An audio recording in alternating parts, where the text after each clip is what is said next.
Mr. Harvey has a guest, I believe, in the invitation today. I do. I want to introduce you to this young man. He's somebody that I'm very, very, very proud of. He's the same age as Lee Jr. They went to school together, and he was raised about 4 houses down from us, 4 or 5. He sets his mind to something, he does it. He was the youngest city councilman ever elected in Burke Burnett. Overwhelmingly caught like 1,500 votes when we only have 500 people vote. I mean, he really worked hard.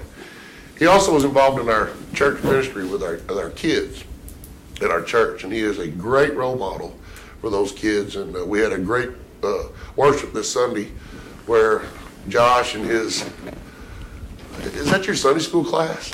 Pretty much. And they led our church service. So I asked Josh if he'd come today and lead us in prayer. Please bow with me.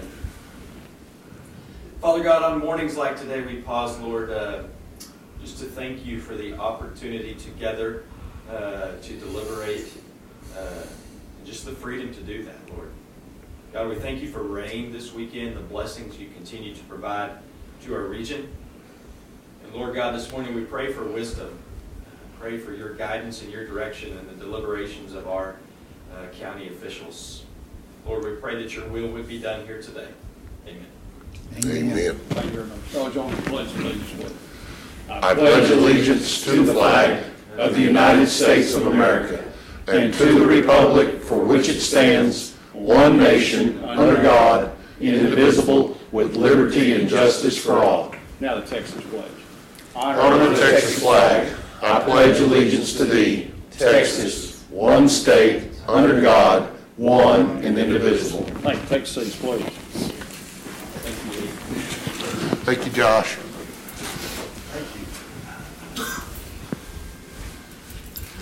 Well, my goodness.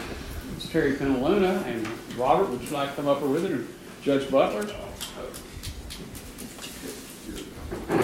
You know, it wasn't too long ago we did this for Robert, and I was just sitting here thinking as we got ready to do this. You know, between the two of you all have served the county more than half the time we've had a county. Combining it together, not in a, don't go quite so literal. All right. Certificate of Appreciation. This certificate is presented to Terry L. Penaluna for 30 years of service to Wichita County. Congratulations on reaching your milestone service anniversary. Through your hard work, dedication, and loyalty, Wichita County is able to provide quality service to the citizens of Wichita County. Terry is the probate auditor. She primarily assists Judge Butler and Judge King in the functions of their court and all. Anything you'd like to just say, Judge? Well, what I would say is she is behind the scenes. You really don't know about it, but she is probably the most important person with regard to probate procedures. She oversees all of the accountings for both the guardianships and the probates that are filed in our court, which is a big service to us and also a service to those that come before us. Without her, our jobs would be much more difficult. We're so lucky to have her with her experience, and just can't say enough good about her. She's great. Well, without her, they'd probably increase our bonds more than they just did. My accounting's not good. It's looking Okay. All right.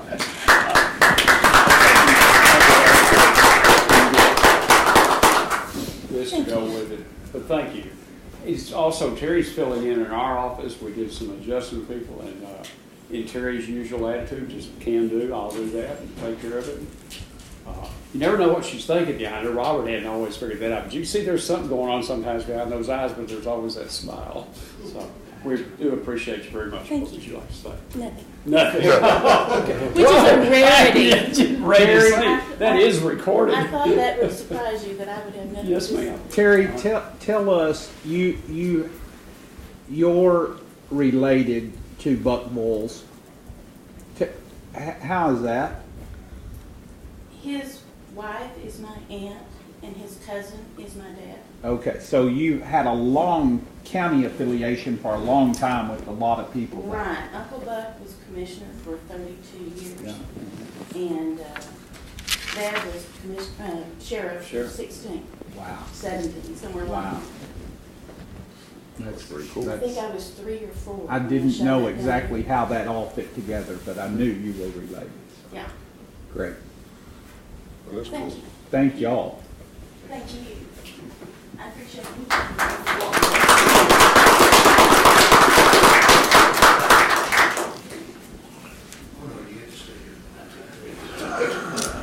I got a doctor. Okay, well, I'm gonna make sure he gets back. No, man. Thank y'all. Thank you. Thank you. This time I'd ask the court to take action on the consent agenda. Judge, I'll make a motion to approve the consent agenda, and I had 3 questions on item 2, 3, and 4. Okay. Second. All right, sir.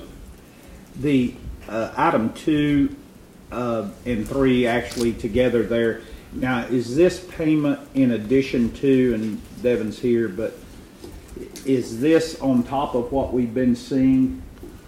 We recently received a spreadsheet, I No, guess, it's in it. a month ago. So this is going to be on top of that? No. It was already in there. Yeah, we knew we owed it. Yeah, that spreadsheet had their amount Projection. and the revised projection, so it's within that. That's what I wanted to see. I didn't know how to view that, but the project is substantially complete then. Yes, sir. And the Terracon invoice, this $1,950, and I know we've received some other correspondence from them just recently on other works, but we did something not long ago for I don't know what it was, $1,200. These are just intermittent billing as they move that process along. This is all part of that. We call it a grant. It's technically not a grant. We'll fold this money though into that project. Yes, sir. Okay. Okay. I just wanted to be clear on that. My understanding is that part we do get a partial reimbursement on. Okay. Any other questions on the consent items? We have a motion then by Commissioner Watts, second by Commissioner Harvey, to approve the items as presented. Any other questions? All in favor, signify by saying aye. Aye. Opposed, same sign, motion carried 5-0. First item is to review and approve the regular bills for payment. Judge, I'll make a motion that we approve the regular bills for payment that we reviewed on Friday. Second.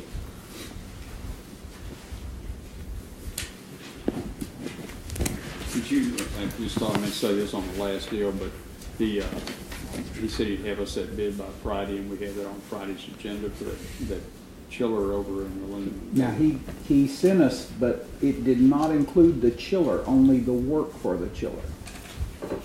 So it was all the prep work to install a chiller, but it does not include the chiller. Okay, I didn't see that. I just saw the one this morning that he had said it would be the end of the week. He thought maybe that was it. Well, maybe that's it. It's in addition, coming Okay, with I'll addition. double check that. Thank you. Jeff, you know here in Wichita County, we have a company that makes those big chillers.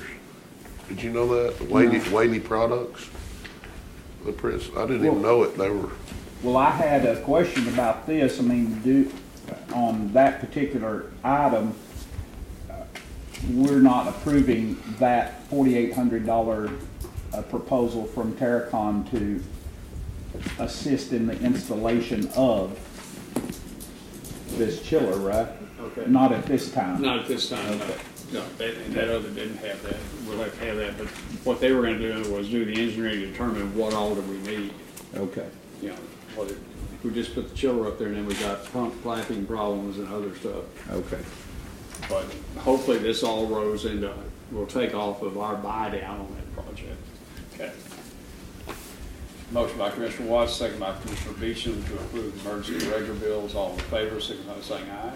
Aye. Opposed, same sign. Motion carried 4-0.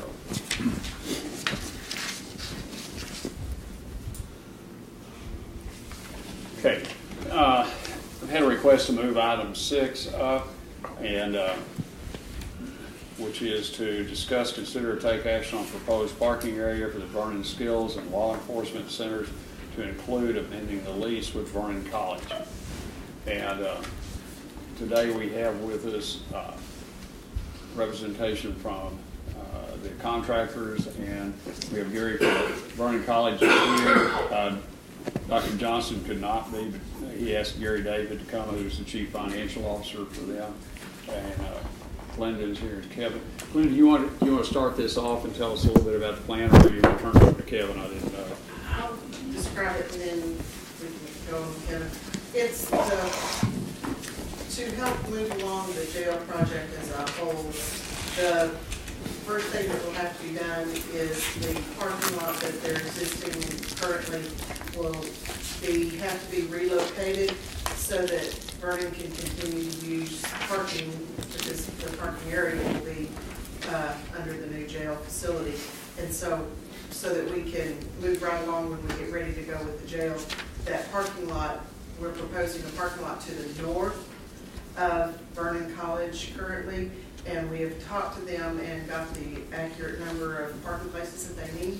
And so the parking will be along the north and then down the west side of the existing building. The road will remain from the access road down to Production Road. And so there'll be a few parking places that are head end off of that road that are just directly west of the building right now. So it'll basically move the front of that building to the front of Sprague. So it'll be along the access road on that north side. And so what we have asked the construction manager to do is to estimate that for us, and he's got those estimates. And Glenda, does that take up the entire grass area? No, it does not. We could put more, so there's room for future growth, but we're limiting it at this point to just what is needed. Should it develop and there be more spaces, you could actually probably, not quite double, but at least 3/4 more parking places as you move eastwardly. We're really just taking up the far northwest corner of that grass lot, so there'll still be additional spaces to the east that you could use. And where the parking lot comes against the building, is there some arrangement for sidewalk and flower bed? Yes, this does include sidewalk. It does include all the way, just exactly like it's required by the city now. What we have told the city is that, because we're asking for a waiver for landscaping for the big parking lot for the jail, but for currently everything that will be on the north side of the jail and the Sprague will be fully landscaped. And so the estimate includes the landscaping, the sprinkler systems, everything that will be required as a fully developed parking lot, curb and gutters and everything.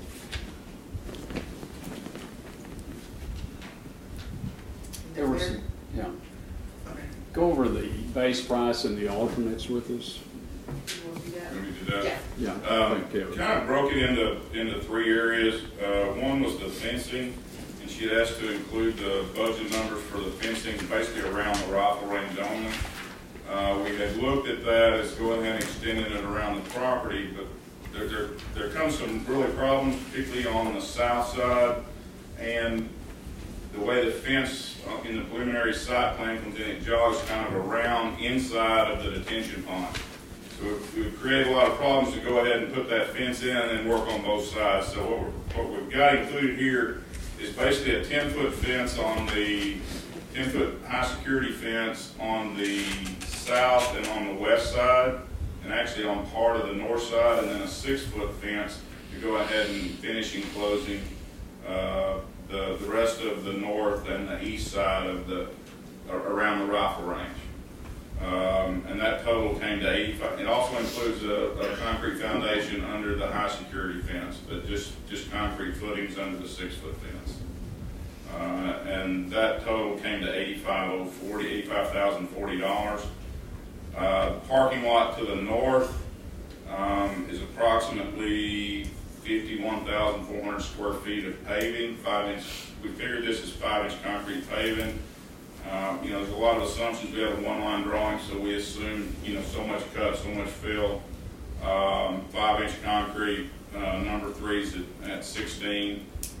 We figured curb and gutter around all the perimeter and around all the islands.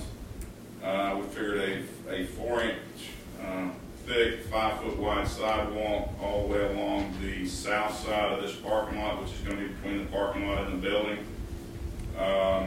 The landscaping is basically one tree for every island. It came up to 16 or 21 trees. Sprinkler system for those islands, and then hydromulch in all those island spaces. That total came to $511,140. We put an alternate ad. It didn't really show any, but if we were to add light poles to the islands, it would have come to a total of 15 light poles, which would add $114,875.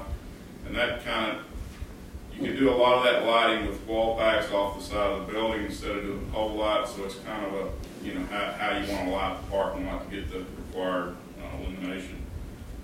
We also did an alternate if we came in and went with asphalt paving with 8-inch crushed gravel base, and 3-inch hot mix top in lieu of the 5-inch concrete. That would still keep the concrete curb and gutters around the perimeter and around all the islands, but just the paving itself would go to 8+3, and it was a deduct of $28,050 to do that. The parking lot to the west, which is basically where the curb and gutter is now along the west side of the building, it's taking portions of that and turning it back in and creating parking closer to the building than where the curb and gutter is now. Include the demo of the existing curb, the dirt work, new curb and gutter, 5-inch concrete paving. Again, we put a 4-inch sidewalk along the entire west side of this lot up to the corner where it ties into the sidewalk that's coming around on the south side of the north lot. And the same sprinkler. There are 3 islands, so it'd be 3 trees and sprinkler system. Hydromulch, that total came to $54,900. And the option to go to asphalt instead of concrete on that little section is a deduct of $2,300. $2,100 if you can't see. Kevin, how wide is the flower bed left on the north of the building between the sidewalk and the building? On the north side? North side. This is 1 to 30, but it's around, I would guess, 10 to 15 feet. So it's plenty adequate. Yeah, there's still quite a bit of space there. And then you've got about 15, 20 feet from the parking lot onto the access road, to the property line access road. before you hit the fence, or On the north side, I don't believe there is a fence. It just goes out to the curb on the access road. there's not a chain link fence on the north side of that? I thought you could shut that whole property up under fence right now. I don't think there's a fence on the north side. No, Andrew? there's, There's a fence out there now, but I don't know if but isn't that out there. that's a text dot fence that's out there restricting access to that service road, I believe.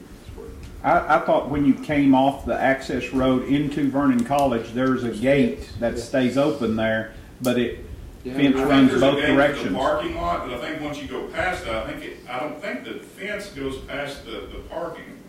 I may be mistaken. I didn't drive out and look at it. I was just going by the plan. Okay. The fence encompasses the whole property. I mean, we've walked out there and there's a fence. There's a fence there? Yeah, the gate stays I open didn't all the recall time, it. That's it, yeah. The gate. but there's, in theory, you can close it up, so. Yeah. I'm mistaken. And hasn't there been talk about some possible changes to the trees on the islands that maybe we could limit ourselves to some of that, or redesign, or maybe put rock? We did that inside there, down in the law enforcement area, so they approved the waiver on that for the line of sight. So if someone does try to run or something, you've got a clear, But this does unrestricted. not take into account Yeah. the waiver did not include the spray building itself. Yeah, everything on the public side would still be under Well, regular city ordinance. So. Yeah, you may be talking, the city's talked for quite a while, particularly since the drought, about redoing their landscape ordinance, but they haven't done anything to it yet. And since we are asking for the waiver down in the parking lot that'll be on the back side of the jail, we have told them that we will comply with the ordinance for north of the buildings. And so, again, on that fence, when we are fully complete, will, from the northeast corner of our property to the northwest corner of our property, and then turn and encompass the rest of it, will there not be fence that is similar to the jail all the way around there? No, we have not discussed that there would be a fence on that side of the building. The security fence and the 10-foot fence will start on the, what would be the northwest corner of the new LEC building, but we have not. It would fully encompass that facility, but not, there wouldn't be, and potentially could be removal of what's there now to not be any fencing on that side. Correct. The plan Jeff shows from the access road to the face of the building, no fence. From each sides of the building, that's when we, so the face would be open to the public. Right. Yeah, I don't think Vernon would appreciate their entrance having 3 strands of concertina wire. It might make sense to remove the fence that's out there in front of the building just for continuity's sake. Well, yeah, So I think it it'd would look look better. better. It's not gonna look well with it remaining high, so. Yeah. Yeah, as long as the other is protected, but at the same time, I mean, as it stands and could stand for some period of time, depending on, I guess, what comes, it's still a jail as well as it is a college. So, I mean, Yeah. either way, but I don't think that existing fence should be left. It just wouldn't look swell, I don't think. Yeah, I think it should probably be taken down once the project's complete. It could stay at this point, and then when Sure.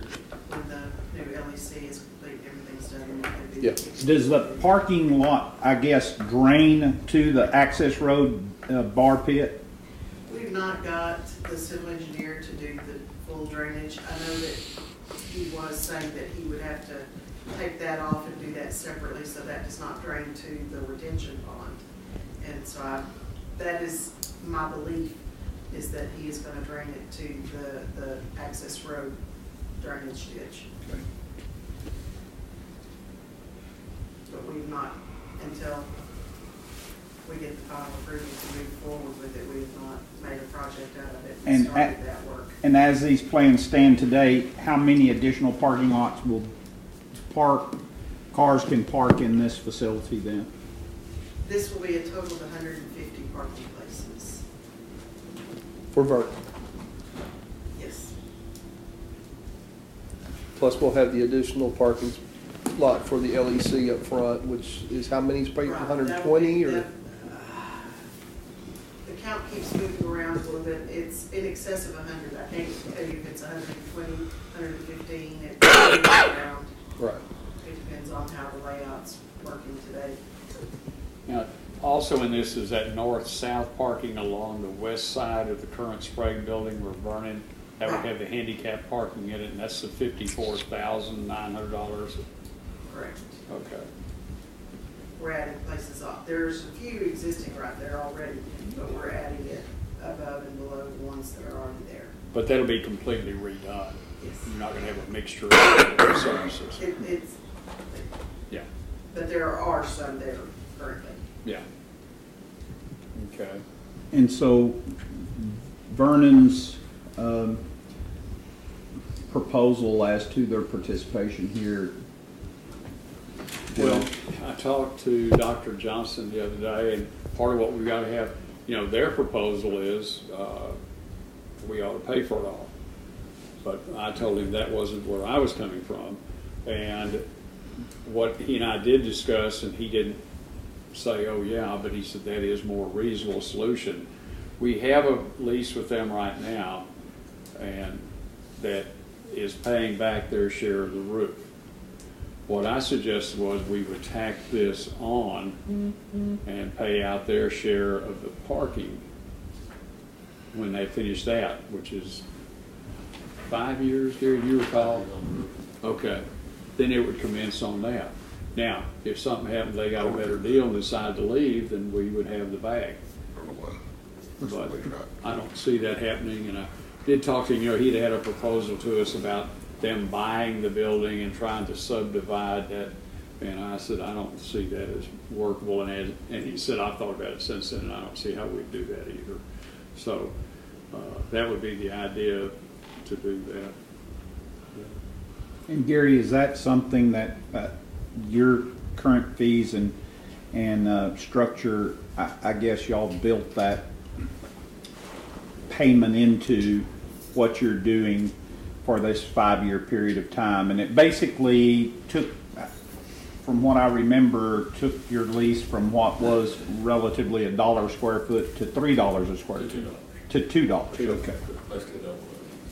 And so this is relatively the same amount of money. No, this is a good bit more money. I don't know what you What was? Well, can I ask a question? Why would Vernon College be financially impacted because we get a new jail? They have a parking lot now. It's in their lease. They're paying for it. It's not in the lease. It's going away though. It is Well, not. it's not their fault that it's going away. No. I mean, this is like my neighbor building a new house, and oh, by the way, Lee, you're going to have to pour a new driveway on. You're not going to be able to park in your driveway anymore. I was like, How we've worked on it, they have a very favorable rent rate, even with the considerations. Dr. Johnson at one time said, well, we're just going to look for someplace else. I remember that. Okay, well, he came back and said, we've got a very good deal. Even at this, and we extended on out, what I thought would be the deal to offer is to extend that on out on the end of this lease. So they're not changing the amount of money. They don't have to do anything to recondition their fees to pay for this. It'll just extend that lease for the period of time it takes to pay out their share of it. And so what you're talking about, Judge, would be half of this amount of money, Yes, sir. what this rolls into? Yeah. When, Lee, I know that when I was looking at that lease footage, I mean, it is not that this goes on too much in our area, but that footage lease is probably closer to the $5 to $7 range. And with this payment, it turns it into a $2 per square foot. I think that what we're forgetting is that we partnered with Vernon College to put a skilled center out here. We purposely made it $1 a foot so they could afford it and we could have a school. No. So we need to remember Yeah, that, I don't think that's the way it is at all, but I You think don't? Vernon College needed a facility, and we certainly wanted to make it affordable for them, and exactly, we did. they're right. And we did. And even with the enhancements that come along, it's extremely affordable. And I don't see that. They're just going to pass that on to the tuition for those kids. It's not going to change. We're saying it'll come on after, the rate per square foot will not change. I understand. It'll continue on out until it pays that back. I don't hate to make it any easier than that. Well, They're getting a substantial improvement to the aesthetics of the I building think and the so. functionality by having that new parking lot in the front. So splitting it between the taxpayers and their students, I think, is a good way of doing it. okay. And I want to make sure from all aspects that Vernon stays whole in this, and we want to assist in every way, but Yeah. to ask them to continue on at the little bit higher rate for a longer period of time. It's kind of like buying a new car. Car guys, they don't care how much the car costs. What can you afford a month? That's right. So they can be paying for that parking lot for the next 25 years. I mean, I don't feel like that it's right to do them like that. If we hadn't built the jail out there, they would not have incurred that cost. They would have parked in their parking lot that they park in right now. And I just don't feel like that's correct. Technically, in our lease, we're not obligated to provide that parking. It's kind of squirrely in there that's not addressed. And I don't think that would be a fair proposal, saying, gee, guys, y'all got to figure out something you're going to do. but I think this way of going halfway is fair to both entities. It's a Okay. substantial improvement to the aesthetics of the building and the functionality, so they're getting an upgrade. So, Forced upon them. That's my point. It's being forced upon them. Well, it's better than an eviction notice. For us or for them? Well, I'm saying for all, Lee, because it's a good deal for us to stay there. But theoretically, once we move the jail out of the Sprague building, these reasons for having it become a lot less. And to have made a deal to subdivide the property and try to move that building would be to our advantage if we had someone come in that wanted to take that building. We've tried to work with them to work around them and accommodate them. We had looked at plans that took their space away. We both reached agreement that there would be better things to do than to do that, and that's why we're spending a great deal more money to build a new facility. I think, if we were telling them they had to start paying tomorrow and added another $1 a square foot to that rent, I think that'd be a problem. As it is, nothing's going to change in that. And unfortunately, by the time the parking lot's paid for, it'll be time to put a new roof on that building. Gary, one of the things in there is that option on the lighting. Do you have any feel for the lighting we're talking about off of the building and not, I don't know, is there any pole lighting in the current plan without that alternate? Everything would come off the buildings. But didn't those recently put up in the last 2 or 3 years? Didn't Commissioner Harvey? Didn't you Put up some finish last that year. project down the front of that? I know There's that some lighting, Bill had worked on it. But it's not adequate lighting for a parking lot. It It's won't just- throw it all the way to the access road. It doesn't throw light that far, really. I've never paid. You can buy lights that'll do that, right, Kevin? Yeah. Yeah. It'd be cheaper to mount them on the building than it would be to Yeah. run that infrastructure all over the I parking lot. agree, and be less in the And way. you could put a pole in each corner on the north side of the parking lot and shine You it do a back. combination of both. Yeah. So you can put some out like on the access road islands Coming and back. then light that half of the parking lot from Yeah. there and then do the rest off the building. There's just yeah, we need to look at the options on that a little closer. I think there used to be lights across the front of there, 'cause we found some live wires, I think, last summer. We got something started arcing and kicking breakers, we got live wires out there, they just cut off. In the grass. Yeah. Well, that was when they used the electric line. Concrete test. And charged them.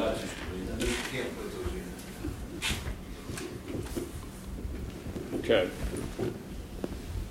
What we need to do today, though, because this time's getting ready to creep real fast, is I would suggest we go ahead and accept the bid for the parking lot, both the east-west one on the north side, the north-south one on the west side. It's an estimate. With concrete. Yeah. Okay. This was just a budget number to Yeah. make a decision whether to proceed on with the design, I think, no. Okay, and then we can do that. How long is it going to take us to get the final design then? Well, we'd have to work with the engineers, and it'll take a couple of weeks to get the drawings done, and then we can put it out to bid and have actual bid numbers. Have an actual project that said from the court to say, as our normal procedures go, y'all have to tell us, make this a project. And so we'll make it an actual project. It'll be a sub-project under the jail project. Oh, okay, I was going to say something under the same funding. Right, but we'll go ahead and move forward, and that allows him to go ahead and we can put it out to bid for the CMAR to receive the bids in, and we can bring it to you as a completed project for you to approve the GMP on. So I'll make that motion that we move forward with this. We assign a project number to this project. We go out for appropriate bids for the parking lot, and judge between you and our county attorney, we negotiate an extension with Vernon College to help facilitate this. Within that concept, do we want to modify that, the lighting to look at what would be lighting but not the, We can do it in alternates. We can take a couple of different packages and see okay, what got this for you. Yeah. all right. Can I ask one clarification? Yes, sir. Are you talking about the college paying for all this ultimately, or half of it? Half of it. And it wouldn't begin until this initial lease period ends, same amount, just continue on. Gary, what was the amount on the roof, do you know? It's 200 or something. isn't it? Yeah. So I don't remember maybe exactly. this is in the ballpark of that same, Yeah, and that they pay for, it's about 50,000 a year, so you're looking at 5 to 6 years. We've got 4 more years to go on the other lease, so. Okay. We have a second to that? Yes. Thank you. Okay. That did include the fencing, correct? I don't think you had that. dealing with it, I guess. Yeah, but the fencing, Or do we need to We put, really didn't, it is a completion of the fence around the firing range. It really has nothing to do, but we were just gonna pair them together so that we didn't have to bid out 2 separate projects. do we need to pull those apart so we can expedite that fencing? I guess that's, we need the fencing to happen. Okay. So I'll amend motion to also include the, do we need a project number, Glenda, for just the firing range fencing? It's over $50,000, so yeah. Okay, so to also assign a second number to the firing range fencing and proceed, we'll go out for RFP there as well? So, 2 separate project numbers and 2 Okay, separate we're not gonna go RFPs. out for, bid, out Got for to, bid. over 50,000. not RFP. For both projects, separate and apart, because concrete layers probably aren't the fence builders. No, when I'm, okay, I was trying to think if this one, I don't know how that works on the construction manager at risk. They're gonna take sub bids for everything within what they don't do, is that right? Correct, Okay, Well, actually, Judge, we'll take sub bids on everything. including what they do. Even what we do, we turn in a bid on, and if there's a bid lower than ours, then we look at that. okay, so it's within the customary practice then to take bids on this? Yes. Okay, I Do want each one of those bids have to come before the court, or will you select them internally? You get a copy of everything. What we do is vet, each bid and come up with our recommendation to y'all as far as which bids to accept. And y'all can come in and say, we don't want to, we've had bad luck with this guy, or he owes a backpack, whatever. For any reason, we can go to the next bidder. But what we do is we'll go through them and come up with the list and guarantee maximum price on what we feel is the best for the county. But you'll have a copy of everything. Y'all ultimately have to approve it though. Yes. Each one will come before the court, and y'all approve it. But Kevin, this will, upon completion, the fence will tie right into our other fence Yes. and be the same type of fence, and Yes, it sir. won't look, Yeah, it'll be the same spec, it'll be the same once we do the rest of it. It's just that it's not practical at this point to do the rest of the fence. right, sure. it would hamper things if you did, yeah, okay. Could you give that contract to the same qualified contractor and just have him do it in milestones? The first milestone is to get it around the gun range, and then time out until we're ready for you. I think that's kind of what You we're can talking bid it about. that way, yes, sir. I mean, that's just not, that wasn't the way they asked me to come up with the budget, but we could bid the entire fence package and then come in and say, we're gonna do this portion of the fence before. Would that help you? I think what that does is ensure that you're gonna get the same, because what could happen is if we bid this portion of the fence. Yeah. And then we rebid the rest of the fence with the other package, we could possibly end up with 2 different companies and 2 different. Materials. Mhm. I think that would be the way to do it. That's a good idea. I think that would be a real good way to do it. Yeah. And it's already shown on the, it may change slightly over, over the design, but it's not gonna change tremendously. Yeah, we know what we need around the. We can do a unit price that's plus or minus linear foot of the fence if we need to add as it goes, or if we need to take, if we take some away, so we can do a unit price there. And Kevin, this whole fence, the outer perimeter fence, then you mentioned it'll all be cement underneath there, footing, I guess it travels under the bottom of that chain link all the way from pole to pole. Yes, sir. But then you said that there would only be on that shorter fence, interior fence that comes around the backside, only cement footing. At the poles itself. Just- If you get out of that fence, you're still inside the security fence. Right. So it's just an interior fence. But what you mean is that the poles would be The cemented pole- in the yeah, ground? the poles Okay, will be okay. concreted, yes. Unless you want a mow strip that goes around that, the fence, the concrete at the bottom of the big fence doubles as, it not only secures the bottom of the fence, but it also, Keeps us from weed eating it. keeps Yeah. you from weed eating the chain link. Yeah, you weed eat the And having to concrete. get too but- close, and so if you want a mow strip, it doesn't have to be quite as thick, and you don't have to connect the chain link down into it. But you could put a mow strip around the lower fence. Well, but it wouldn't be a beam. I mean, No, it would just the concrete be a under the most- security fence is a 12-inch wide, 30-inch deep Yeah. grade beam, where, if you're just doing a mow strip under the 6-foot fence, you'd probably just do a 12-inch wide, 6-inch thick, Like something a like that. sidewalk. But that would be an option if you would like us to do that. Okay. You're not talking a lot of money, it's 450 foot of fence, Yeah. so, I mean, it's. Yeah. It And sure does aesthetically, it would be clean better It for a does. long time. For a long time.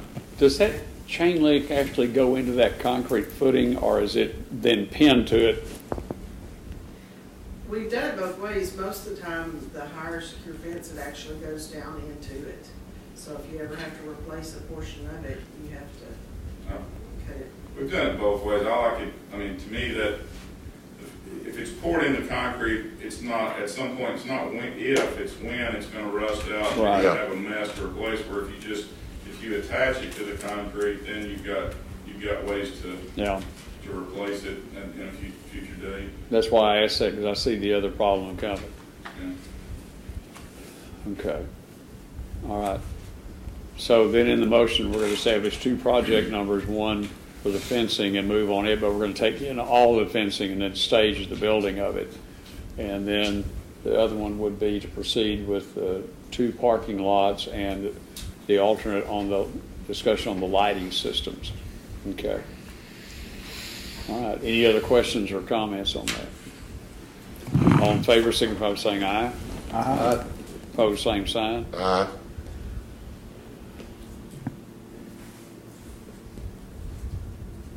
Okay. Motion carries 3-1. Thank you all very much. Item number 2 is discuss and review jail maintenance projects and work orders. Lieutenant? Good morning.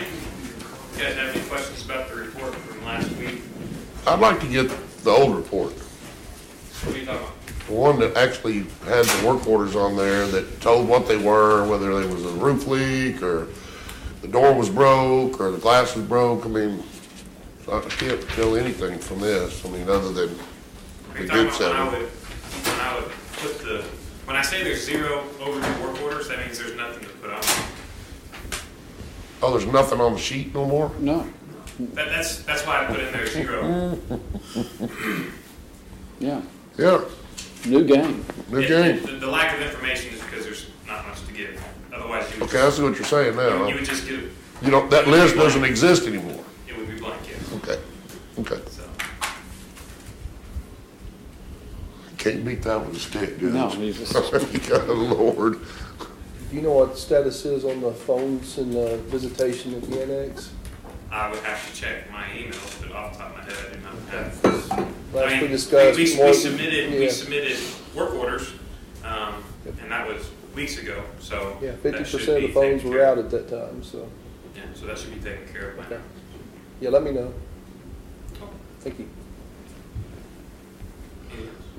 You submitted those work orders to IT. No. No, we don't submit that. We submit that Global directly Telling. to GTO.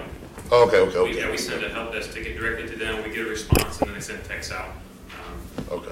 whenever they send it But those work orders would not ever come up on your No. spreadsheet. It goes No. somewhere. Anytime When I I said IT, I meant phone people. Right. Yeah. out. Yeah. Anytime I receive something like that, I basically, well.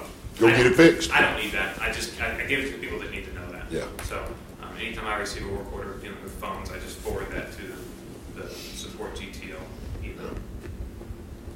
So, Okay. And the kitchen, tile work? it is incomplete. I'm awaiting a phone call. I might have received it. I got a voicemail here from Tom with Briegels. They didn't have all the material they needed on Friday, and so I spoke to Tom on Friday, and he stated that they should have materials this morning. I called him. I think that's what the voicemail is. I just haven't listened to it yet. So, just so you know, that means as far as styrofoam trays, it's about $80 a day for styrofoam trays, in case y'all wanted to know that. All right. Thank you. Thank you, Lieutenant. Okay, item 3 is discuss, consider, or take action to approve ETM Services LLC quote in the amount of $1,739.15 for a control panel keyboard for the metal detector to be paid by transfer from 236.4004466 courthouse security to repair and maintenance of the machinery and equipment to a line determined by the county auditor. Lieutenant Penaluna. This is the control panel or the brains of our X-ray machine. And over time, just wear and tear causes buttons to stick and become a... Oh, the keypad? Yeah. That's a pretty expensive keypad. Yes, sir, it is.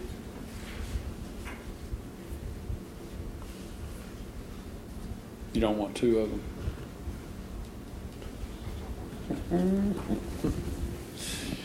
Well, I say let's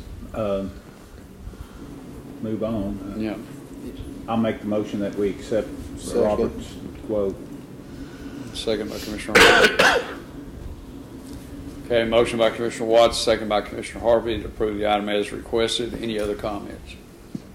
All in favor, signify by saying aye. Aye. Opposed, same sign. Motion carried 4-0. Item 4, thank you, Lieutenant. Thanks. Item 4 is discuss, consider, take action to approve a change in the Wichita County Personnel Policy, Section 4.05.8 to read as follows. When the County Commissioners Court declares a disaster in Wichita County or disaster is declared by any other local, state, or federal government in accordance with Section 4.03 of the Local Government Code and in support of the locally declared disaster, or in a response to another jurisdiction's disaster declaration. All exempt personnel will be paid at their hourly rate for the time worked in excess of 40 hours with an order from the Commissioners Court unless participating as part of a state-paid disaster team. Mr. Burgoyne, you might want to give a little more beef to that. But it was determined after Hurricane Harvey that when the city went down to in support of that the wording on some of our local orders or policies would not afford us to be paid back if we got deployed. So the slight wording change in that is to make sure that wording makes the Forest Service happy and stay happy so that we get paid back if we get deployed under the management team. And Judge, I had asked Meredith to comment on this. I know that we had sent this to Penny as well, just to stay in. Meredith is up against the wall on her federal trial stuff, and she hasn't had time to respond, but I would like to have some additional time to make sure that this is in line and reading the way that it's, because I understand, or the way it looks, that all exempt personnel wouldn't necessarily mean Lee's personnel, but anybody exempt under a disaster, we'd start paying them some overtime, or could. Well, we could, but in here I put that If we declared a disaster, then it's all right. But let's go back and look at Electra had a big power outage. Lee and Lynn went up there and worked a number of hours. Unless the Commissioners Court approved that payment, that wouldn't happen. So it's still up to us to say we concur, and part of that's got to be based on, is there going to be likely to be some reimbursement, is what was in my thinking. Now, when they go on as part of the state mutual aid, they're part of teams, where our city and county people are. When they go down there, all this does is make sure that our policy would support, we would pay for them if it was our disaster, and they're going to pay them, reimburse the county, and we're going to pay them. Meredith had first come back to me. She didn't follow the exempt. She didn't read that in there. Yes. And she responded. Yeah. She said, Yeah, I didn't see this one. Yeah, but once she understood that. My question is, the way this reads, they're just paid at straight time after 40. Correct. They're exempt personnel. That's what. Okay. Yeah. That was the thing. She didn't follow it first, then she came back and said yes. What prompted that was this employee that went up to City of Falls down in Hurricane Harvey, spent 200 and some odd 50 hours or whatever on that deployment over 40 hours that the city was going to pay him for, but then they found out we're not going to get paid back by the state, so we're not getting any pay for it.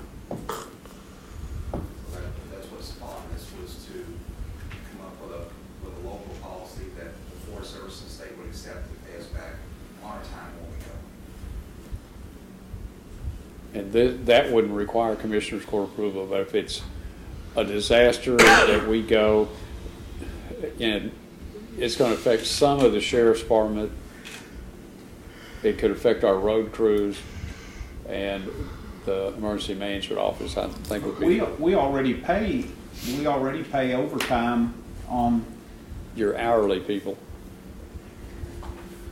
But this would be your foremen, which are exempt. So if your foremen were engaged in a disaster. I know that there was issue last time, Meredith's overtime. Yes. So Meredith's an exempt employee. Yes, but in a declared disaster, then she would be paid. Well, she's already being paid, and she has been being paid overtime. It just was an issue in receiving the check on time that didn't come, but she turns in that time. What's different from that now? Okay, well, right now, if this past week she had worked 50 hours, she'd be paid for 40. If we had a disaster this week and she worked 50 hours, under our current policy declared disaster by us, then she would be paid at her same hourly rate for those other 10 hours. Mm-hmm. Okay. Her same hourly rate, not overtime rate. No, not overtime. I think that came to light in, I want to say 2007 when we had a flood. Yeah. And all the exempt people worked hundreds of hours and nobody got paid for it because we had policy. I did not leave, my guys were whole, and I to include Bill Davis, and I never thought nothing about it because Meredith was the same exact way. I just remember an issue coming about we weren't going to pay that overtime until the next pay period, and she questioned why it didn't show up this pay period, and so maybe it just wasn't being. Well, but maybe they're reporting it at time and a half, and it should have been reported at straight time. And could be 100 years ago, I've read that. That's where that idea came up. But it's part of the Fair Labor Standards. You can do that. But unless we get orders from the state to go on a deployment, the stuff we do here within our 11 county region, unless it's a huge disaster, we just do that. Nobody expects them to pay for that, so it's helping our neighbors. If we have a declared disaster somewhere else, that's what the Forest Service and state wants to see our local policies line up with what they'll reimburse us. So that's like saying, if we say, they said bring 10 vehicles, but we're not going to pay you anything for them, it's just on your own, nobody's going to do that. This is the same type of deal. Come along, we'll pay you, but you have to have a policy in place that says, you'll be reimbursed. So it's all it is a clarification and verbiage to make sure that we don't lose out on any money that we should go. now, that's when the state calls us up. Now, if we go under a mutual aid agreement to help one of our cities or one of our neighboring counties, that's on us unless there is a state declaration and then followed by a federal declaration. State doesn't pay anything, it passes through them, and then they reimburse us for that, either at time and a half for non-exempt personnel or additional straight time for exempt personnel. Well, we got orders from the Forest Service, just to clarify, we got orders from the Forest Service to deploy as part of our team. We're gonna get paid back, whether it's a federal disaster declaration or not. They'll get paid back by the state, and the state will pay us. Correct. We're still gonna get paid. Under those, yeah, because those agreements are different than a disaster declaration. When you get orders to deploy, it's just like a purchase order. When you get that number, you get that paperwork, that's what it is. It's a guarantee. The reimbursement provided the policy, it's all lined up. So it was a recommendation from the state and Forest Service that we change the wording like this, and Wichita Falls also doing the same thing.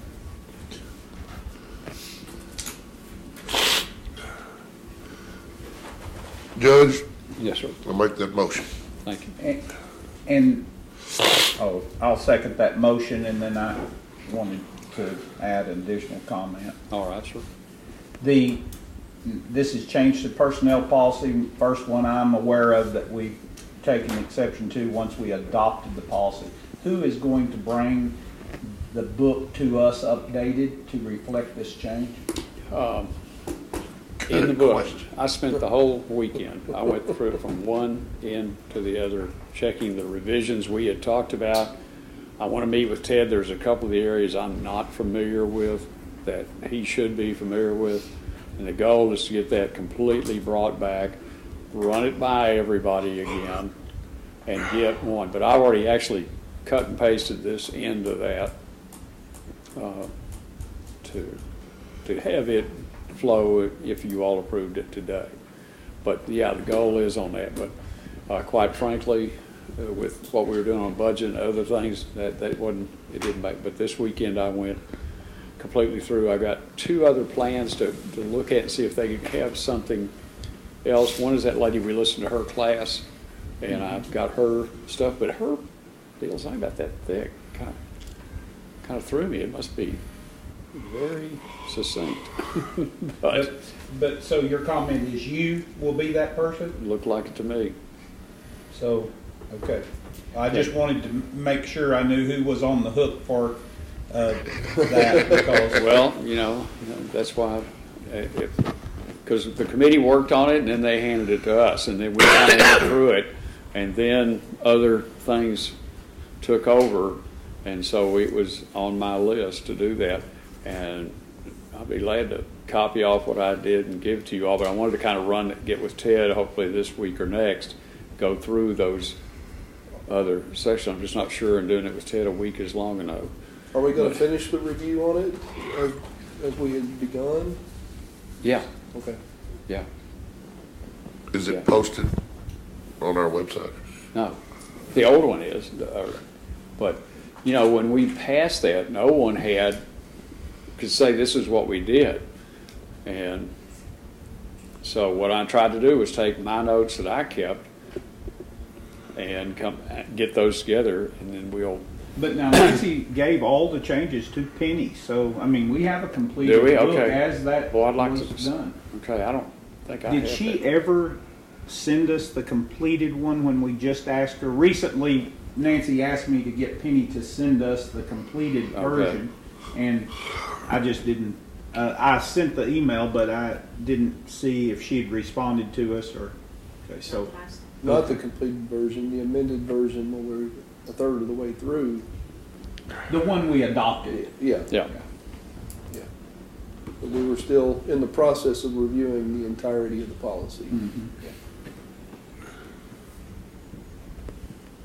I'll get her to send that, Judge, and Okay. where she's setting on.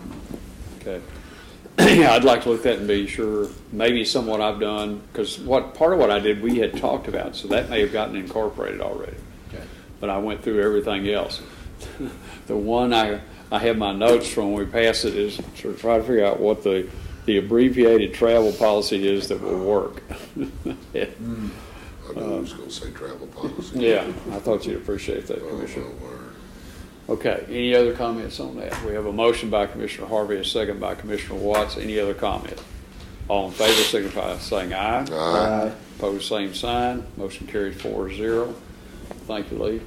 Okay, item 5 is discuss, consider, take action to accept a quote from Texoma Heating and Air Incorporated in the amount of $1,910.42 to add glycol, including labor, to the new chiller in the courthouse 4th floor roof to be paid from 10510.4454 repair and maintenance building equipment. The glycol circulates through some piping. The pipe broke and all the glycol poured out on the ground. And that's the second time that's happened. Yeah. So I'll make a motion, we pay the bill $1,910.42. You know, it's less than the water bill for all. Yeah. Okay. Motion by Commissioner Harvey, a second by Commissioner Beecham to approve the item as stated. Any other comments? All in favor, signify by saying aye. Aye. Opposed, same sign. Motion carries 4-0. Okay, we're down to public comments. Anyone in the audience have anything to bring up? Okay. Commissioner Beecham? Oh, I'm sorry, Judge. Alex, you might mention, where are y'all? You're not on my TV anymore. I only work in the newsroom. You what? I only work in the newsroom. Oh. I only work in the newsroom. You're working on that though, or? As far as we know, the higher ups are working. But Hopefully we'll. What are you talking about? On direct Dish TV. TV, Alex doesn't come on no more. and oh, then Channel 6 is not on anymore. No. Period. Right, Channel 6, period. And then there was something just recently, another channel that I got the same notice that if you went to the news, still shows up on my recording, but the pay, when you go to the recording, it just says not on the air. Yeah. Right. That's, went back to, you know, we've had area broadcasting. Well, what the cable television company started talking about in the 70s was why didn't, and I worked for one then, why didn't we charge to expand their markets and give them this coverage? We ought to get a fee off of that. And so that brewed and finally came through, and there was some legislative headway in that. It isn't, but they can simply say, we're not going to carry you on our system unless you pay us a fee to do that. And that's where that comes from. yeah, so DirecTV essentially is said if you're not going to pay this amount of money, as far as we're understanding, we're not going to put your programming on the air. And it sounds like American Spirit, who owns us, who works with Raycom jointly, has said, you know, we're not going to pay that. And it's become a negotiating thing. Essentially, we just kind of sit there and wait until they say you're back on. So Yeah. pretty much what we Well, not everybody has DirecTV. So you're on mine, and you're on everybody with Time Warner, you're on with everybody with Suddenlink, and we are. you're on everybody that has a digital antenna deal box. I guess if you just have Dish, that's where you got left out. So that's why I was not aware, because I don't have Dish, that you had, Channel 6 was having We're on some new, so we're obviously not through a ramp, we're on called Roku now. We're trying to get out as many ways as possible. So We have Roku, so yeah, you Oh, I know can you're come on through Roku. there. yeah, we come through Roku. Okay. We do. That started a couple weeks ago. Okay. We may have to buy advertising on Channel 3 to tell people you're on Roku. We'll take it. Well, We'll take those advertising dollars. Oh, yeah, it's, Just to clarify, we're not gonna meet Friday? we're going to meet Friday. Yeah. Okay, well, it looks like to me that the revised notice on Wednesday covers all of Friday's considerations. Well, because part of that is we don't, no, it doesn't include bills, does it? Yeah. Well, that's good, I love meeting. Okay. But the difference is we don't know whether we're going to have that final bid that we kind of talked about earlier in from Terracon to take action on it. So we're just gonna talk about it Wednesday, just to Well, we won't. practice? Well, we could. If you would enjoy that, we'd certainly do it for you, Mr. Hampton. But the plan is we don't have anything. We're pretty sharp up here. We can figure out not to talk. Well, no, I can't say we wouldn't talk about something we don't have anything about because we've already been convicted of that. Those little files on that. Yes, sir. Yeah. Okay, I lose that one. But no, that's why we put it on there 2 different times, depending on when they got that to us. Because we kind of need to do something about that, but it's more than just simple fix. Okay. Commissioner Beecham? Yes, sir. I'd asked Pastor Kyle Bateman to come and visit with us this morning, but he got called away. I wanted him to kind of tell us about the program that they have called Phased In.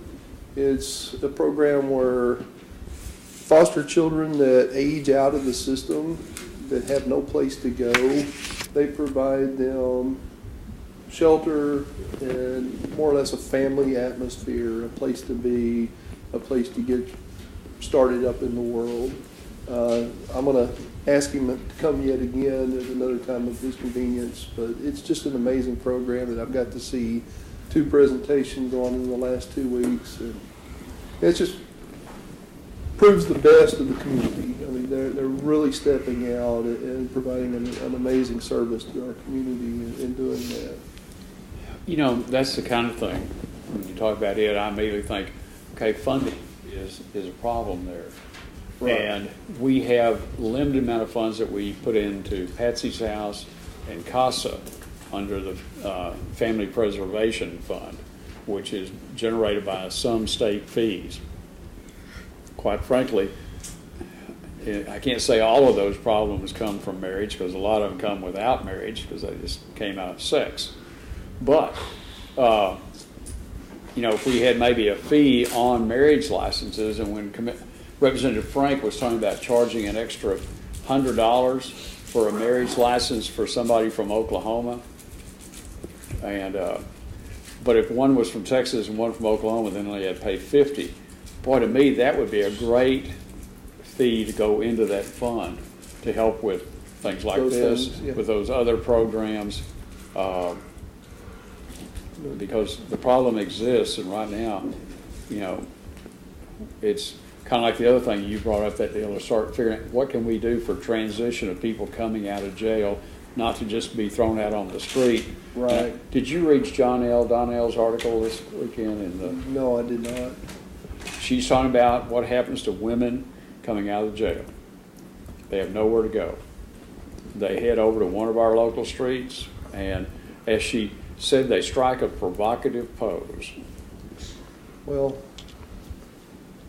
that's kind of become my mission to find a place for people to go. Well, I or think to that's connect them with the services that they need when they come out of our facility. So That's a truly admirable thing that you're doing there, and it needs to be. My sister was a Methodist minister in downtown San Antonio, and she became aware that women, the sheriff released them at 2 o'clock in the morning. That was his practice down in Bexar County. And that left them one way to try to do anything. And so somebody eventually gave her a unoccupied motel and the money to fix it up and to turn it into a place for women like this, Right. similar to what we have out on Haddon Road. well, our facility, when folks are leaving our Sprague facility in particular, they're removed from the public. They have no means of transportation, and we're letting them out on the streets with no place to go, no place to be, no connectivity to services, and they're at their most vulnerable. So that releasing them into that kind of wilderness, if you will, just invites reoffense and putting them back in the back door. And we need to find a way to solve that, to stop that revolving door in our facility. No, good effort. Commissioner Harvey?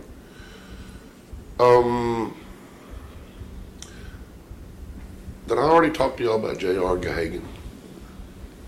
No, when he you passed mentioned away. it, but I- J.R. worked about 45 years or so for Nat Fleming at the cow lot. And he passed away. His services were Sunday week, and no, services were Friday. Yeah. Friday. Anyway, it was a really interesting eulogy.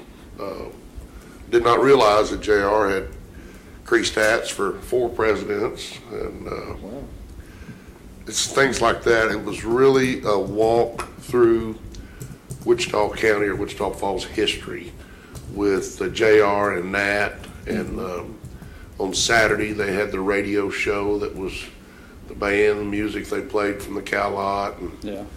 it was really a really good walk through history, I guess, walk through back in time, and listen to those people tell those stories about JR and how active he was in the community with Wichita County Junior Livestock Show, and just always out there working with those kids and stuff. Gonna miss him a lot. Also,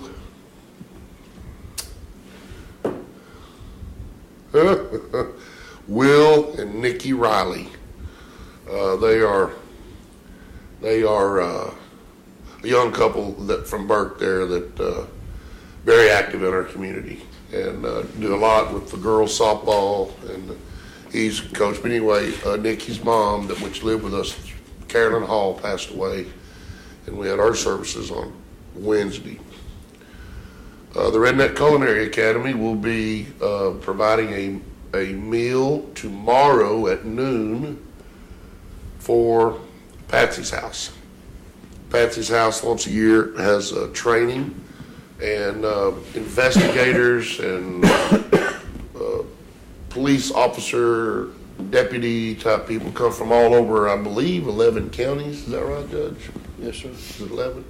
Anyway, they come here and they do training, and I think they have 12 in that region. I think Is not it just, 12? it's I know not it's just a the bunch. Nortex region. yeah. But anyway, they come and do training, and the mission of Patsy's House is so important, and having good investigators is vital to getting those cases solved. So we're gonna go support them tomorrow.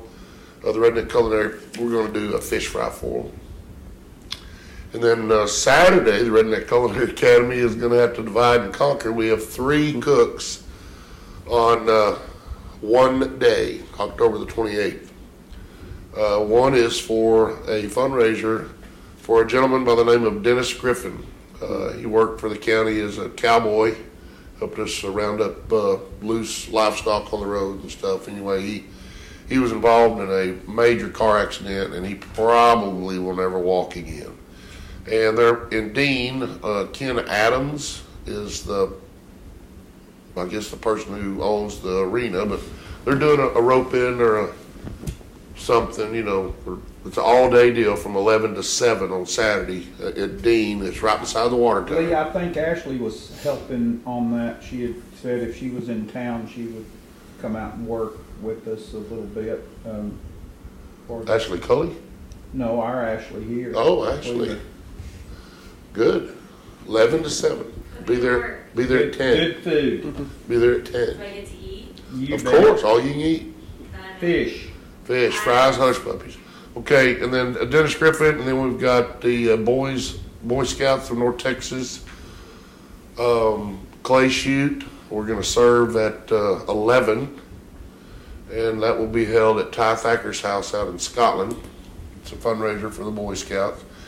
And then the Redneck Culinary Academy donated to the Elks Lodge a fish fry for 75 people.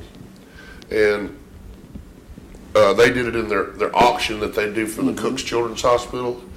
Somebody paid $2,000 and bought that cook. And so they're calling in their card. They want us to come feed them, and we're going to do that in Dundee on Saturday evening. So Did you find out who that was for sure? I did not. I haven't talked to John about it. Well, we need to make sure that, Judge, next year we're all collectively and we buy that one you told us about the other day. The one the judge was saying for, was it 20 people or not? Yeah, well, I can't remember what that was, but That sounded fun. Yeah. We could all, Who was the That's what I'm trying. Arts, wasn't it? Who for the, Kell? Oh, the Center Kell of House, Arts? yeah. Wasn't that what it? Yeah, that was they had the stories of the Kell family, and Willie did a great deal of work for me, helping getting stuff together on that stuff I never knew about Mr. Kemp and Mr. Kell. And there were some overlap in the things that I did and Steve, the president of their board, did, and then one of the Purcell children is an heir in the Kell family.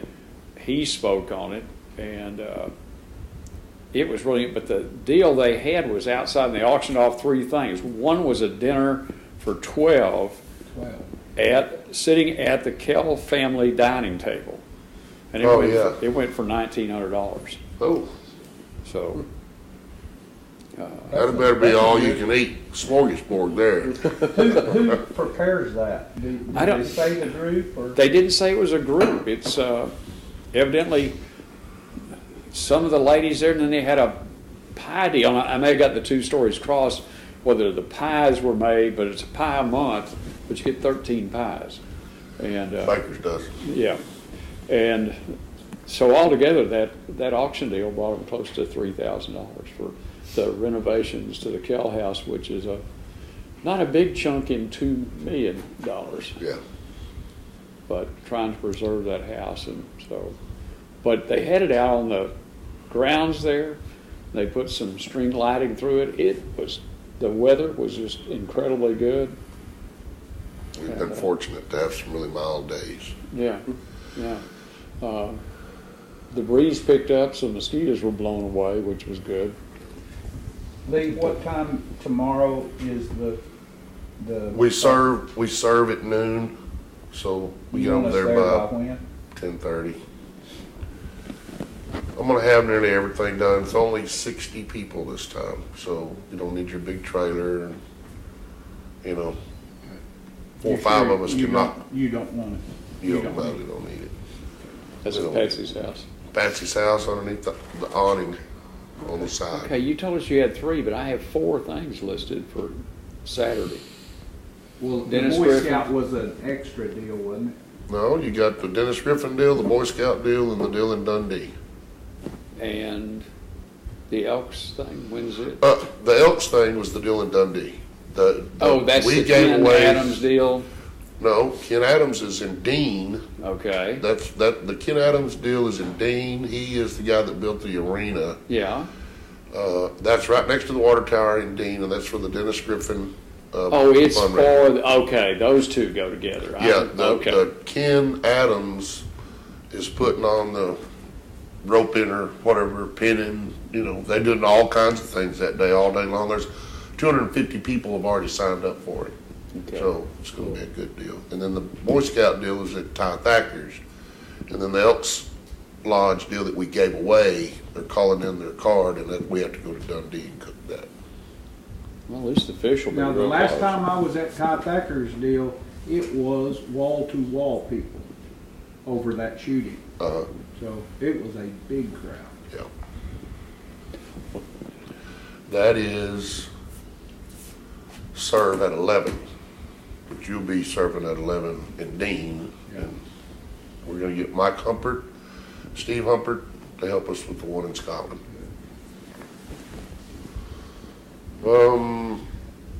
We've been asked by the Iowa Park, a volunteer fire department, if we could support them with a meal on December the 9th. Is that their banquet? Yeah, their annual banquet. Yeah, that's always nice. The Roustabouts just did the annual banquet for the Burke Burnett Volunteer Fire Department. And I haven't put that out yet, but we'll do the Iowa Park Volunteer Fire Department on, I think it's December the 9th.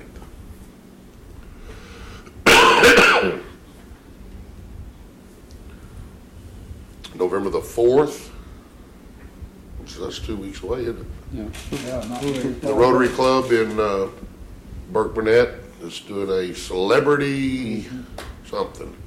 And they're raising money for servers. Yeah. They're raising money for the Boys and Girls Club in Burke and the Senior Citizen Center. Their goal is to give each one of those entities a $10,000 check. They're bringing in a country music super singing star from somewhere, 20 grand just to get them to come. So Who is it? it's a guy named Jimmy Wayne. Oh, yeah, he's awesome. I never heard of him. He ain't Merle Haggard. So anyway, He's He's got a good? fantastic story. He's Okay. Bruce Wayne's cousin. oh, he is? Yeah. Is he Robin? If you listen to his story, it'll break your heart, so Oh. he's Well, they're bringing him in here. So everybody needs to buy tickets, I guess. And that's on the 4th, November 4th. November 4th, yes. Yeah.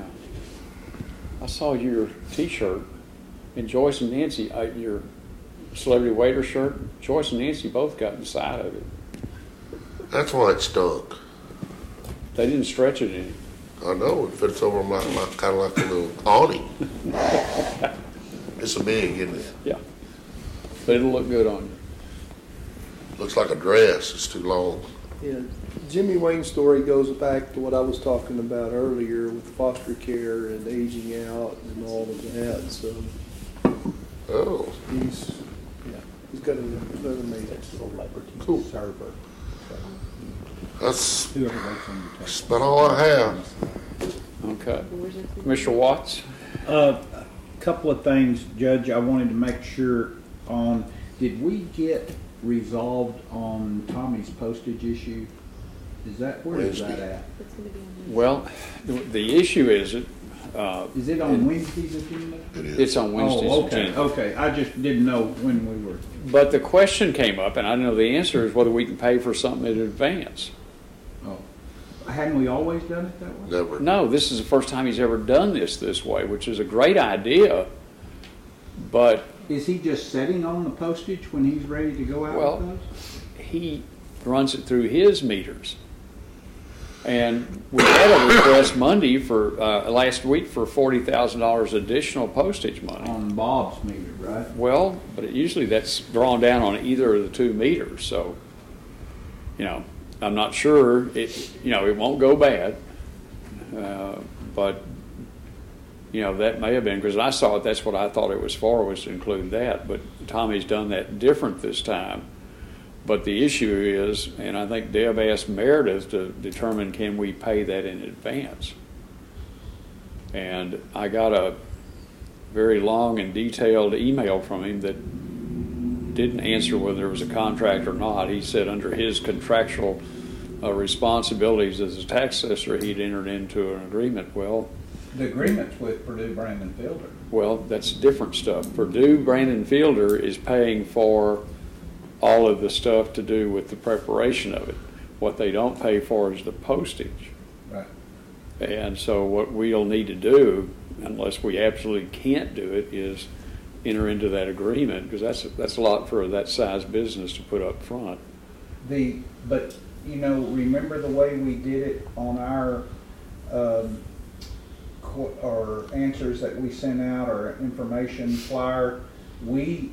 The Postal Service has that where you pay for that postage right there based on this block, and they give, of course, the post office gives us all the printout of what's what, and then they even verify the list that it's going to as well, and they have the software now that's pretty cool to do that, and they give us the forms, and then we took the payment to the post office. Correct, and they ran it then. But I'm sure Yeah. Lance would let us take, he's not wanting the money, he just wants us to bring him the form from the post office, because that's what he utilizes Is to it? go out. Okay. Well, you two are the liaisons to Tommy's office, so Okay. hopefully we can have a good answer and take care of that on Wednesday if y'all. Okay. Did you and Tommy, by the way, ever go check out all the annexes and talk about whether there's a good safe there for the money? No, I haven't not followed up on, I know he has a safe there, but can it be carried off? That's what I don't know. Well, the question was, y'all were going to go to each of the There's one in the outlines floor. in Electra, but they don't share. They don't safe. use that one. Judy uses that. Judy uses it. Okay. Now, whether they could work out a deal that they put their money in there and they put it in those bags that and separate it that way, it would seem like to me that would not be a problem because those bags are sealed. And then They can't be touching each other. that was the postage and the Postage in the armored car service or the, that wasn't on my mind. That's a good question though. But there was another one. I call Nancy. I pick up the phone and call Nancy, and she answers, and I say, "I got to call you back." So it couldn't have been that terrible. It was just something I wanted to make sure we. I know, and I spoke to LaDonna on this morning. Lee, I'd gotten a call concerning our visiting over this proposal, and Meredith's supposed to be looking at the 30th. Nancy, the October 30th. for what proposal? For the works, the closed session. the one that we received from Stephen Bickings.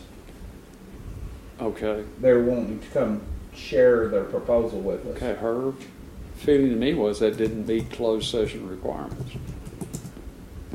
Well, for real estate. I don't see how it couldn't if they're talking about. I'm just telling you what she said. She was going to look into it, but she didn't think it met it. But even if that's the case, we'd still have to go out, put that out, solicit for proposals. Sure, but we need to understand what it is first. Yeah, but I mean, yeah, to see if we're interested in doing anything at all with it. No, I just didn't want to have to share that proposal immediately. Publicly. Publicly initially, in case we did go to bid. Do what? The last I heard was she was going to be. Oh, okay.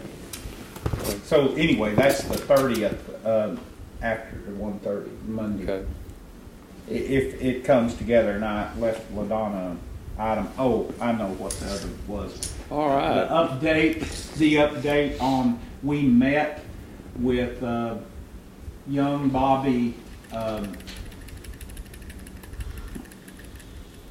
Santa Rosa, or can't think of his name right now. Yeah, Santa Rosa Construction. Vincent Latour, Bobby Latour.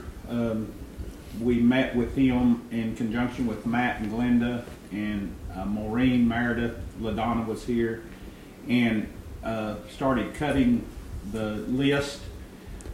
We left the table with about 40,000 in cuts, with more coming to the table. They all proposed some things that he wasn't. Now, he came to the table with these cuts already that he had talked about because Matt told him we wanted them. Some of which we didn't want to do because it kind of detracted from the... detracted. Yeah. The security was only 25,000. We were able to take it out, but I was thinking, or Matt had thought it was 40 initially, and that was going to be a good saving. Because there's two forms of disposal, I'd asked Bobby to get with the company here locally that I couldn't get them to assist with the abatement haul off as well as the other haul off and reduce that number. Bobby was going to go and look and see what his numbers pertain to there. He didn't bring that to the table. There was some railing on the stairwell, the ramp that we changed up significantly. Matt was going to check on some more of those options. We changed some plumbing up in the bathrooms, but all told, where we're setting out today is about 40 with more coming, so we weren't through. So now the bathroom's going to be a one hole or two hole? No, it just didn't have as much like in our bathroom. Yeah. If y'all notice, there's tile up here. Yeah. We took that down. Yeah. We didn't put tile up there. The flush valves are manual instead of automatic? yes. Good. We took all that. The water cooler, which was expensive because we have a wheelchair one, we're going to try to, and this cost was not in there, utilize what we have because apparently what y'all bought is not that old according to Matt. Right. we may can just use that and forego that expense, but they were sure willing to cut more than, I just didn't want to cheapen any of the aesthetics of anything too much. Maureen and Meredith did not have a problem to do some of those items, but they were more than fair about all the changes, but I held up on some of the ones that I thought cheapened it. So that's kind of where we're at right now. Okay. All right, does that include the wall coming down to the west end? Are we going to paint above the wainscoting, the granite wainscoting? Is that going to get any cleaning up the rest of that area? Yes, it does, and that does include, all of the project includes that painting. What they haven't zeroed in yet is exactly what that looks like, Judge. I mean, whether it's just white again. There was some grand jury, Meredith wanted to do away with some of the door in there and not have to worry. Matt said fire code wouldn't allow us to do that inside. There was some things that you got to have an alternate way out of there. Yeah, but I know that they were discussing some of that scheme and how that looks. Oh, one thing that was not in there, and this is, I think you brought this up, and Matt asked me about it, and I told him that me and Commissioner Harvey would look at. We can certainly go to the extent we can help on donating what's needed, but there's not a roof in the safe. Does that sound right to you? Yeah. Is that, if we went up the ceiling, we could jump down in the safe? Is that what it is? Yeah, you could. Is it just a steel plate that's needed across the roof? Or? Yeah, something that needs to be. But I think part of that, as they redo that, are they going to take that safe out of there? I hope? No, they wanted to lock handguns and firearms in it. Well, how on earth can you have a safe that doesn't have a top in it? I mean, don't know. how does that make it safe? I didn't look at it. It's probably been that way Forever. It was when our office was in there. Both news channels. Well, because see what used to happen, the inmates would get mad at Judge Nelson. They would plug up the drains, flood. He would come down into his thing, then it would come down into my office. I got the filtered water from all of that came, and it came into that safe. So probably at some time they took that less than probably secure ceiling out of there, but you know, it was the lowest bidder, and. But is the walls metal, Judge, inside No, there? I think they are plaster. But I couldn't see it in my I'm mind. pretty sure they are plaster. And So it's just a room with a vault heavy door on it. Right. Yeah. But I'm sure it probably has some structure. It may be plastered over, but there's got to be something that was initially. But You know, also, Maureen. I haven't been here quite that long. Maureen said that if it worked on the keep from any heating issues, that we could reinstall, because of beside the safe is the chimney, the potbelly stove in Meredith's office. Okay, good. Meredith wasn't very keen on that. She don't want to have to tote all that wood. Is that what that was for? There's not a fireplace there. Not that I know of, there never was. It's just the only one I know of is the one in Terry's office. I mean, were there potbelly stoves at one time in those? Could have been. Or wood-burning stoves that connect to the chimney? Is that why that burn coal? Burn coal. In those fire boxes that were in those offices. Okay. Now that's. I just haven't seen this, so I can't. I saw the chimney from up top, and I knew that it existed, but the safe I've not seen. So. Okay. That's all I have. Okay, thank you. MSU homecoming was well attended, great event, and super score on the football game. Thursday night is Airmen for Animals. It goes to help the Wichita County Humane Society. It's a great event. And anything else, anyone? Judge? Yes. I just wanted to remind everybody, early voting started today. Not a big turnout so far. I think we've had 16 people. Countywide vote so far. It's not very good. Has that any, it's early voting and but it's vote centers, but they're early voting sites right now. And, so, I don't know. It's constitutional. Constitutional amendments, and then the city of Wichita Falls has the at-large and 3 district races. The at-large is. The contested they have race. 4 contested. Yeah. But yeah, it started this morning, everybody's up and running, we just need voters. Yeah. Go vote. What we didn't talk about is the SMAC event that was put on the other night was absolutely awesome. Top notch. Yes, it was great. Top notch. Was the vendor, the meal prep at the Impact? No, it was the Mavericks. Mavericks. Oh, the Mavericks. And it was really well put on. It was pretty cool. 7 million students. 7 million students. It's 11:38 and we're adjourned.